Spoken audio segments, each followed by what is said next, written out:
Hello hi नमस्कार मु Sumant welcome back to my YouTube channel youth plantation and farming channel को आपन को स्वागत जनाऊँगी।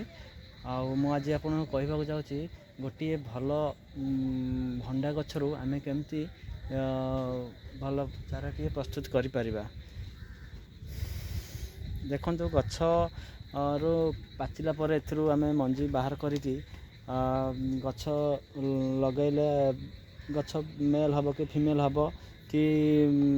भल फल कि ना से तो आम जापारे ग्यारंटी ना किंतु एमती मु आपन गोटे उपाय कहि जो उपाय मुझे यूट्यूब ही शिखी यूट्यूब देखिकी जानी आईटा जी जानी मुझे मानने करी सक्सेस भी होती। देखो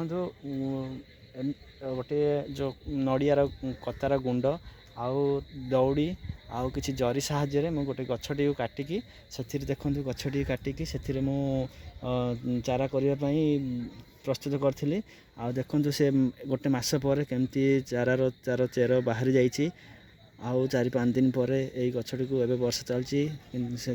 लगे पारनी 4-5 दिन पर लगे गछटी को लगेगी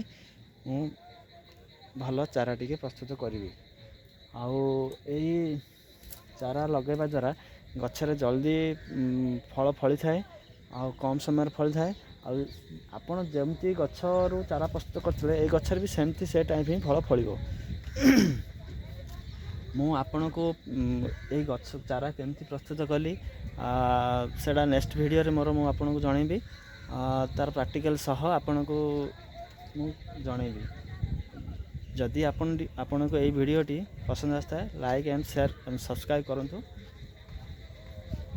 यह करने द्वारा मोर भी अन्य अन्य जिनस सब आपण मानक जनइबा मोर भी इंटरेस्ट आसीबो। नमस्कार।